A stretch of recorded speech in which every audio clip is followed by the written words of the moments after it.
On a cold city street, a black bus driver noticed a lost boy sitting silently at the back of his bus, fear in his eyes.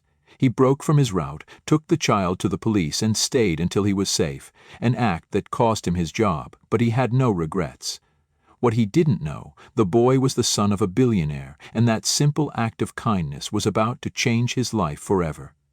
Before we dive in this story, let us know where you're watching from. We love to hear your thoughts. The rain had started sometime around 4 in the morning, soft and steady like a whisper over Detroit's sleeping streets. It wasn't a storm, just that slow autumn drizzle that seeped through jackets and puddled in uneven sidewalks, the kind that reminded people summer was gone for good. Raymond Cole sat quietly behind the wheel of Bus 17, parked alone in the depot lot. The interior dim, the overhead lights off except for the faint green glow of the dash. He sipped cheap coffee from a cracked thermos, its warmth long faded, but he didn't mind. Mornings were his space, silent, slow, and safe. Before the city fully woke, before the streets filled with noise, traffic, and faces that rarely met his eyes. At 48, Raymond had mastered the art of existing without taking up space. Tall, broad-shouldered, and quiet, he had the presence of a man carved from habit. Life hadn't handed him much, but he held on to what mattered. He wore his uniform neatly pressed, shoes shined not out of pride but discipline. His name tag had faded at the corners, but his movements, precise, measured, respectful, never did. He had driven this route for 17 years, through snowstorms, city protests, school years, and layoffs. It paid the bills most of the time, except when it didn't. On the cracked dashboard taped beside the route chart was a tiny photo. A little girl, wide smile, missing a front tooth, grinning as she held up a drawing. Him, apparently, in a big blue bus with stars around it. Lena, his daughter. 6 years old, sharp as a tack, eyes full of fire. She was the reason he got up at 3 every morning, the reason he counted every dime, skipped new clothes, avoided doctors, clipped coupons religiously. She would be starting school soon, or she should have been. But the form sat unfiled in a drawer at home. Enrollment fees, book deposits, uniform requirements. Too much. Not with the $82,000 0 cents still hanging over his head from the hospital. Cancer had stripped his wife's body, but the bills finished the job.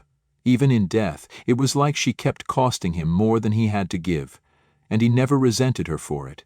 He only hated that Lena had to carry the weight. Every month he promised himself he'd find a way. Maybe take the night shift, drive airport shuttles on weekends.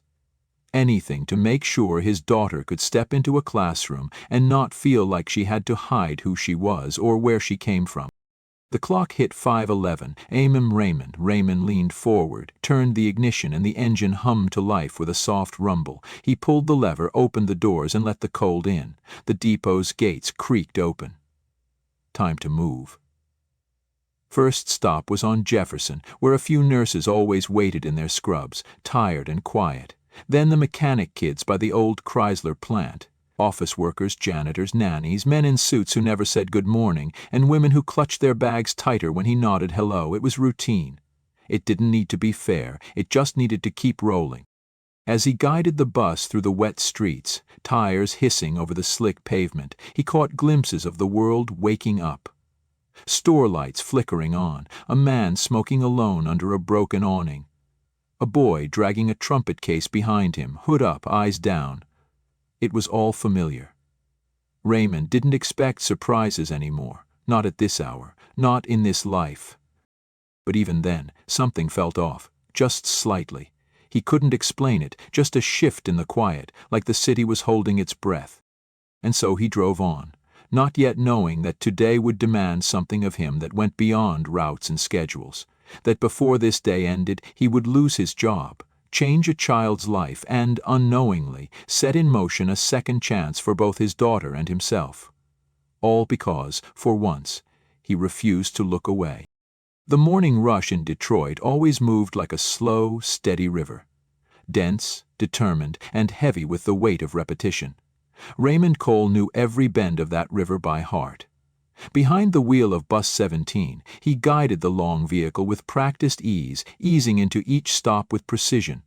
His hands were firm on the wheel, his eyes sharp, scanning curbs, crosswalks, and mirrors in a quiet rhythm shaped by years of routine. He stopped at every designated curb without fail, nodding at passengers as they stepped on. Nurses fresh off night shifts, janitors with thermoses in hand, factory workers, babysitters, high schoolers half awake, and office clerks in creased slacks. The bus filled steadily, morning heat clashing with the damp air of early fall, and Raymond, as always, became part of the city's silent momentum. He liked this hour, the honesty of it.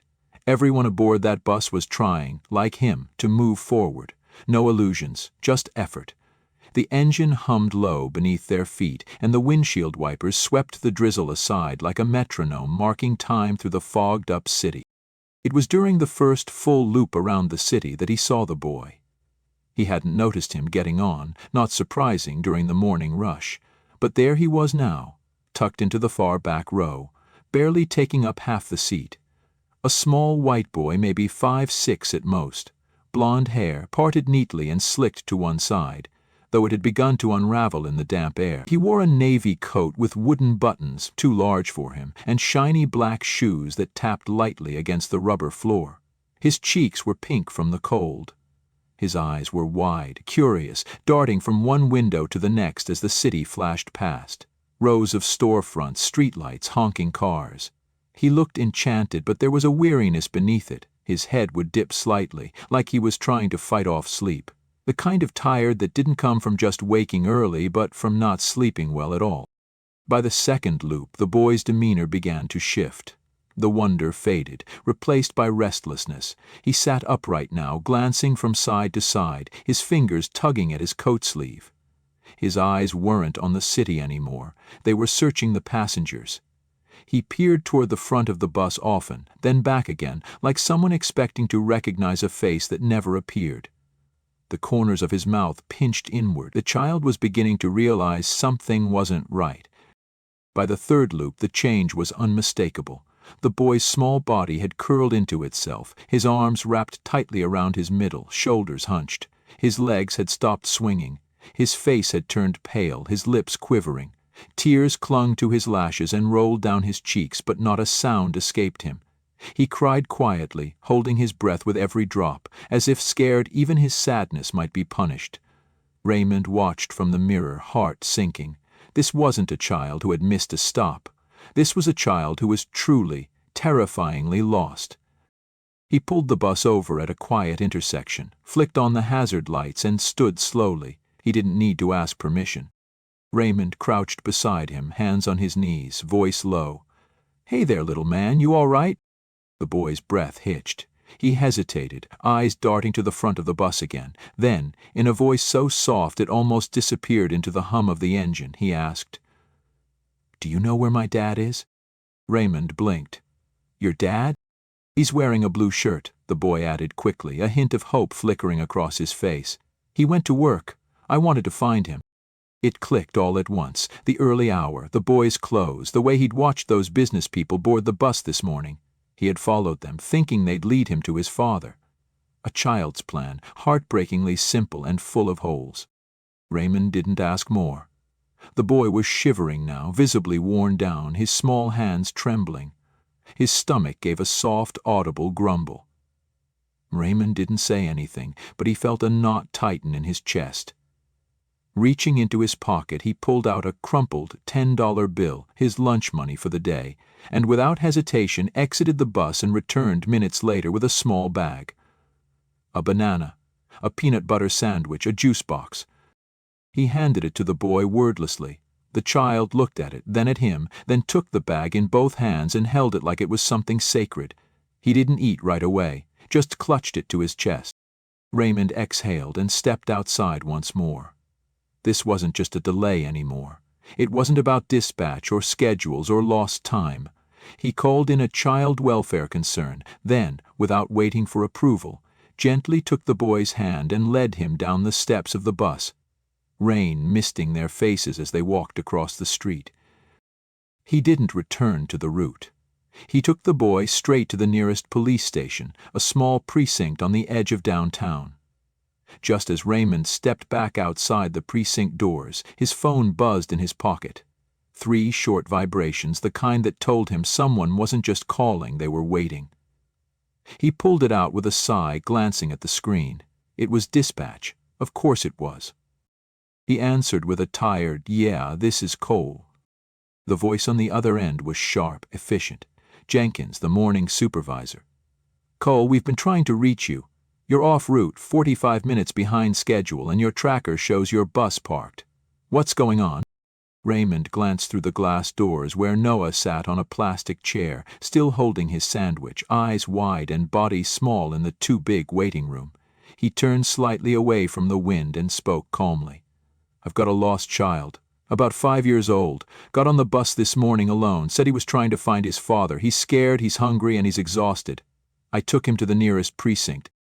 There was a beat of silence on the line. Then Jenkins exhaled through his nose. "All right.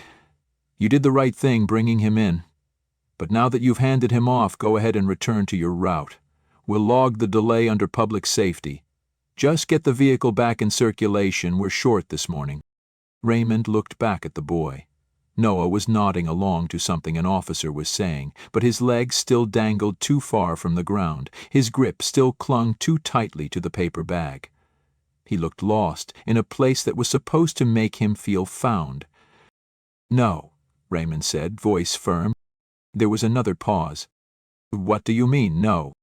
I'm not leaving him here until I know he's safe, not until I speak to someone who knows where he belongs. He's 5, Jenkins. He doesn't even know his home address." Jenkins' voice tightened. "Raymond, I get it. But you can't just abandon your shift. You know what that means, right? Officially?" Raymond's jaw tensed, his eyes never left the boy. "Yeah," he said quietly. "I know exactly what it means." And then he ended the call, slid the phone back into his pocket, and walked back inside. He didn't leave his side until he'd spoken to an officer, until the boy had been given a blanket, until someone official had promised to help find his family. He stood there, soaked and tired, hands in his jacket pockets, and realized he had just walked away from his job. But somehow, it didn't feel like a loss. The hours inside the precinct stretched long and quiet, the kind of quiet that had weight. Raymond sat on a stiff plastic bench beneath a buzzing fluorescent light, his coat still damp from the rain, the back of his neck aching from tension. Next to him, little Noah had finally given in to exhaustion. The boy had tried to stay awake, eyes blinking, head bobbing, hands clutching the now empty paper bag Raymond had given him. But eventually his body curled inward, and he leaned gently into Raymond's side. Raymond shifted slightly, letting the boy's head rest against his thigh, his own hand resting protectively near the boy's shoulder. There was something about the quiet pressure of that small, sleeping weight that settled deep into Raymond's chest. For the first time in hours, the boy looked peaceful. Outside, the rain had stopped, but the streets glistened with leftover reflections. The precinct waiting room was nearly empty, save for a young officer typing quietly at a desk and the hum of a vending machine that hadn't dispensed anything correctly since the Clinton administration. Raymond didn't mind the silence. It gave him space to think. About Lena, about what she'd say when he picked her up from daycare late, about the math he'd have to do to figure out rent if this morning turned into a problem. But he pushed the thoughts aside. The kid came first. Then his phone vibrated, sharp and insistent. He pulled it out of his pocket and saw the name immediately. Dispatch, Jenkins. His chest tightened. He answered quietly, not wanting to disturb the boy sleeping on his lap. "Cole speaking." Jenkins didn't waste a second. "Raymond, what the hell is going on? You're 2 hours off route, the bus is logged as abandoned, and I've got city inspectors asking where vehicle 17 is. You didn't even check it back in." Raymond kept his voice low, steady.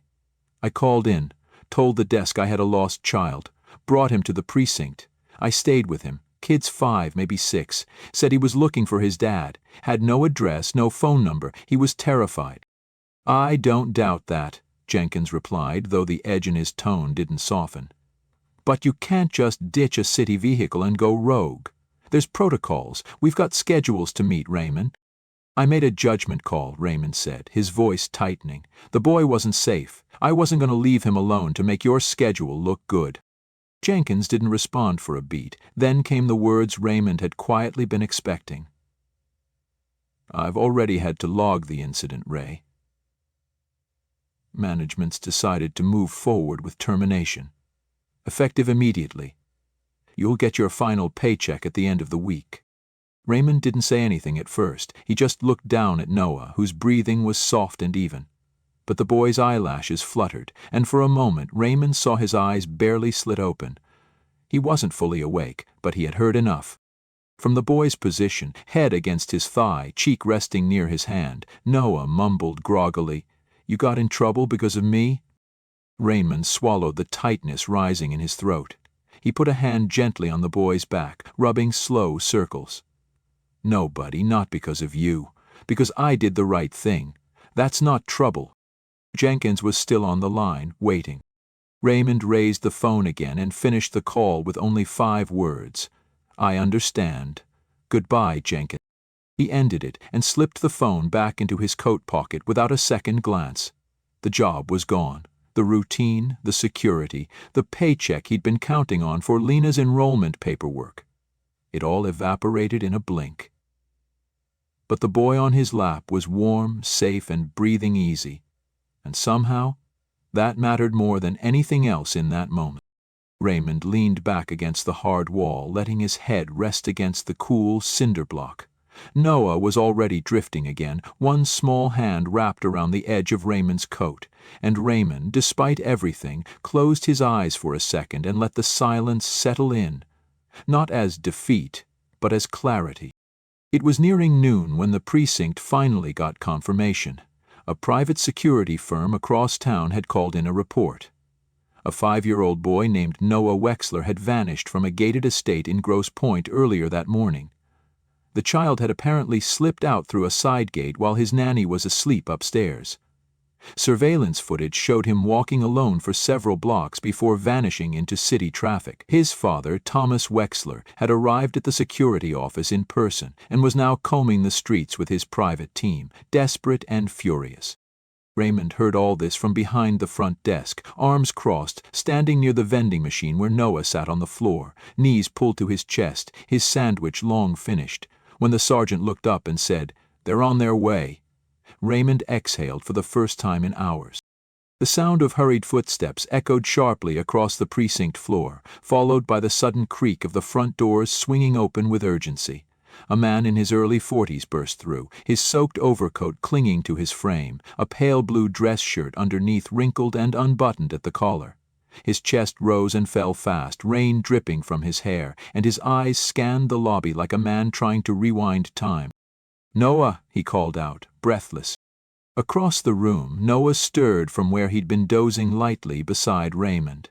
His small body jerked upright, eyes wide with recognition. "Daddy." The boy slid off the bench in an instant and ran.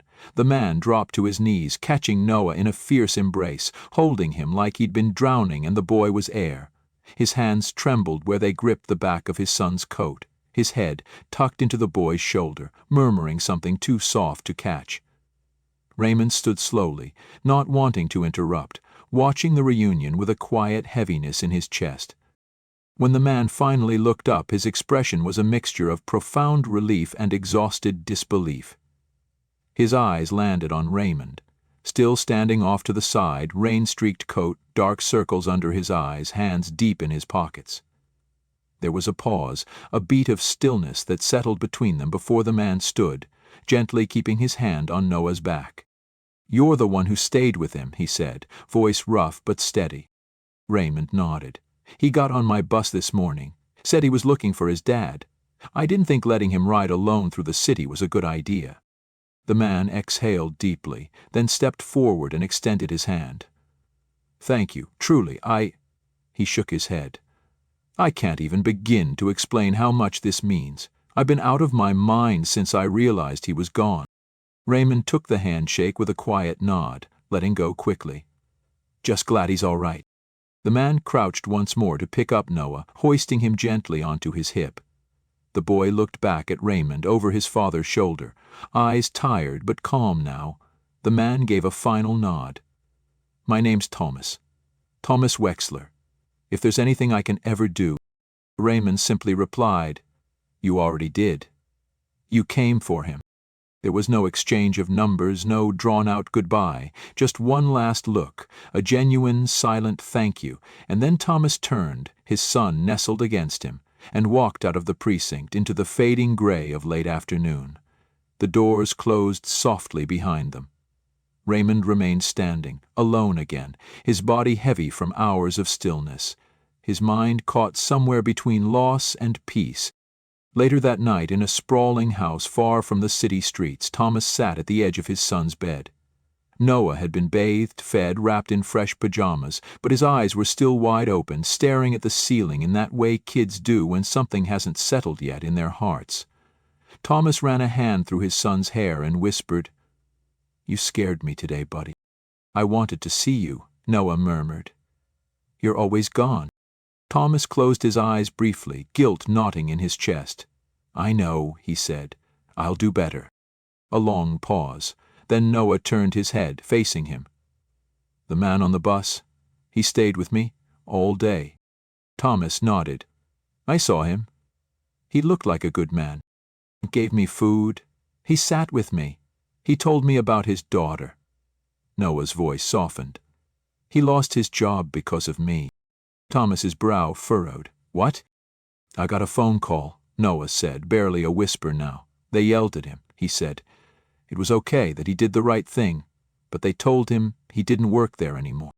Thomas sat back, the weight of those words crashing over him. He looked at his son, now blinking slow and sleepy, unaware of the storm he had just stirred. "Are you sure?" Noah nodded once, then closed his eyes. Thomas stayed there a long time, silent in the glow of the nightlight, staring at the wall.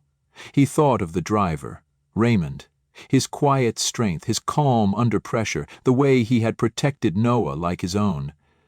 No recognition, no reward, just conviction. And then, without saying a word, Thomas stood up, left the room, and walked down the hall. He had a call to make in the morning, and somewhere in the city a man he needed to find. The next morning broke with a faint chill, the kind that crept in under the doorframe and reminded the city that winter wasn't far. In a small apartment tucked above a corner laundromat on Detroit's east side, Raymond Cole stood in his kitchen, pouring the last of the instant coffee into a chipped mug.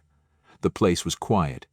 Lena was still asleep in the next room, curled under blankets with her favorite stuffed rabbit tucked close to her chest. Raymond stared out the window at the alley below, watching a garbage truck rumble past, steam rising from the vents in the street like ghosts shaking off the cold.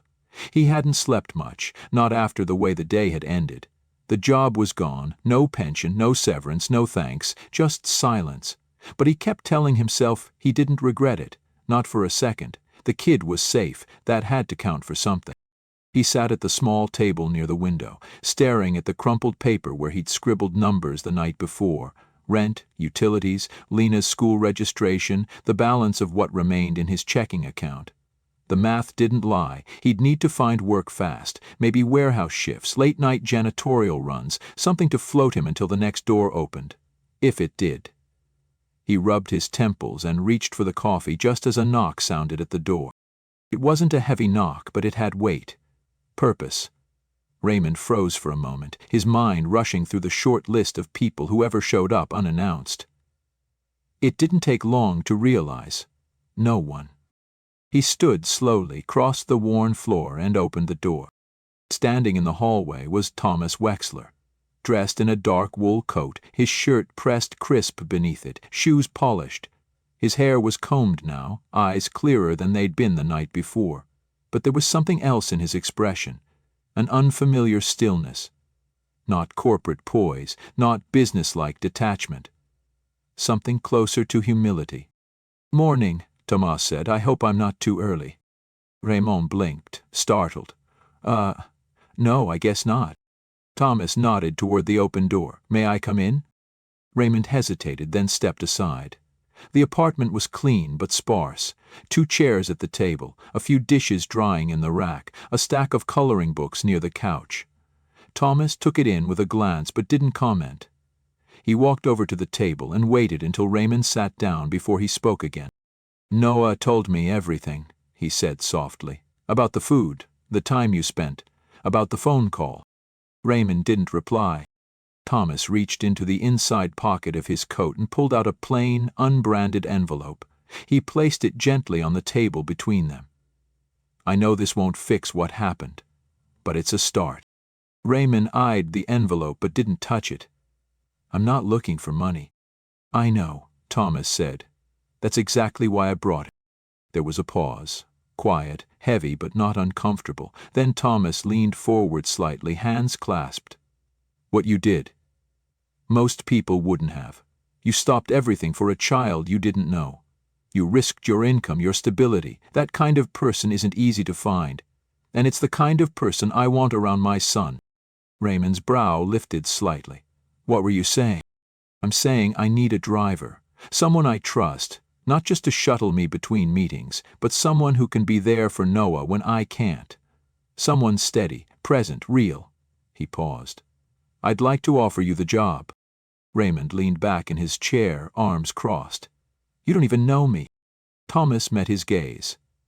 "I know enough. I know what my son told me. I know what I saw. And I know I'd sleep easier at night, knowing someone like you was nearby." Raymond didn't answer immediately. He looked toward the hallway where the soft creak of bed springs meant Lena was waking. He thought of the last few months, of the bills, the broken routines, the heavy choices. Then he looked back at the man across from him, a billionaire who had everything and yet still looked like a father trying not to fail again. Thomas smiled, not the practiced kind, but the warm, honest sort that only surfaced when something clicked into place. "And your daughter? She can go to school with Noah if you'd like. I'd be more than happy to have both of you come stay at my place. It's not huge, but I think Noah would really like that." Another silence stretched between them, but this time it felt like possibility. Finally, Raymond nodded slowly, his voice low but firm. "All right, let's talk about it." Thomas exhaled like he hadn't realized he'd been holding his breath. He stood, extended a hand again. But this time it wasn't a thank you. It was the start of something new. 3 weeks later, the sun rose over the quiet, tree-lined street in Grosse Pointe with a soft golden glow that painted everything warm. Rooftops, mailboxes, the edges of freshly mowed lawns. It was a peaceful neighborhood, the kind where the world seemed to move a little slower, where sidewalks weren't just for walking but for chalk drawings and afternoon bike rides. Inside one of the modest but elegant brick homes near the corner, the sounds of a new rhythm echoed gently through the hallways. Small feet padding across polished wood floors, a kettle whistling, the shuffle of a school backpack being zipped. Raymond stood by the front window, dressed in a navy blue button-down suit and slacks, a fresh cup of coffee warming his hands. Through the glass he could see the sleek black SUV parked in the driveway, already prepped for the morning drop-off. Behind him, Lena sat at the kitchen island beside Noah, both of them dressed in matching school uniforms, light blue polos and tan slacks, laughing over a shared bowl of cereal. Their voices overlapped, a tangled joy, the sound of 2 children who had found not just friendship, but something sturdier, something safe. "Did you pack the apples?" Lena asked. "2 of them," Noah said proudly, zipping up her lunch bag with exaggerated flair. "One for you and one for me, like a team." Thomas walked in just then, phone in one hand, coffee in the other, his tie already half done. He paused when he saw them, his expression softening in that subtle way it had learned to over the past few weeks. He caught Raymond's eye and offered a quiet smile. "You ready?" Raymond nodded, setting down the mug. "Always." They moved through the morning like they'd been doing it for years. Raymond helped the kids with their backpacks, Thomas finished his tie, and the 4 of them stepped out into the crisp air together. It wasn't flashy. It wasn't scripted. It just fit, like puzzle pieces that had been scattered in different corners of the city, and finally found their way to the same table. The drive to school wasn't long, but the conversations inside the car made it feel fuller. Noah pointed out landmarks like he was giving Lena a grand tour, and she pretended to be amazed at every stoplight, every coffee shop. Raymond glanced at them through the rearview mirror and couldn't help but smile. The weight that had hung on his shoulders for years, debt, loneliness, uncertainty, felt lighter now, not gone, not erased, but shifted, shared. When they arrived at the school, Raymond got out and opened the back door like always. Lena jumped down and held out her hand to Noah, who took it without hesitation. Thomas walked ahead to speak briefly with a staff member, and Raymond stood by the curb watching the two children disappear into the morning crowd, their small forms weaving through other backpacks and swinging lunch bags. He stayed there for a moment longer, letting the breeze pass through his shirt, watching the school doors close behind them. Then Thomas came to stand beside him, quiet at first. "You know," Thomas said eventually, eyes still on the school entrance, "I always thought I had to do it all on my own, build the empire, control everything, be everywhere at once. But that morning, when I walked into that precinct and saw you sitting with him, I realized something." He paused. "Sometimes the best thing you can be is the person who simply stays." Raymond nodded, his gaze still forward. "That's all any of us really want, isn't it? Someone who doesn't walk away." They stood there, two men from vastly different worlds, sharing the same truth.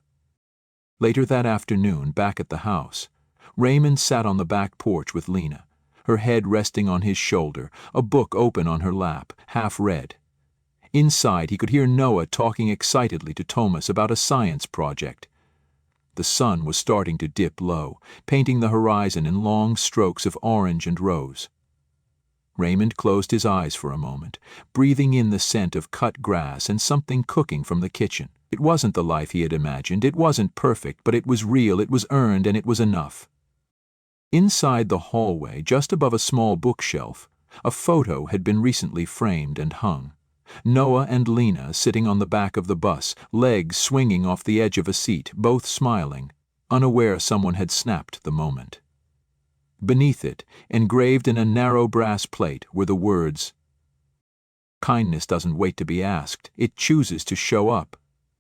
And that, more than anything else, was the road they had all taken home. Join us to share meaningful stories by hitting the like and subscribe buttons.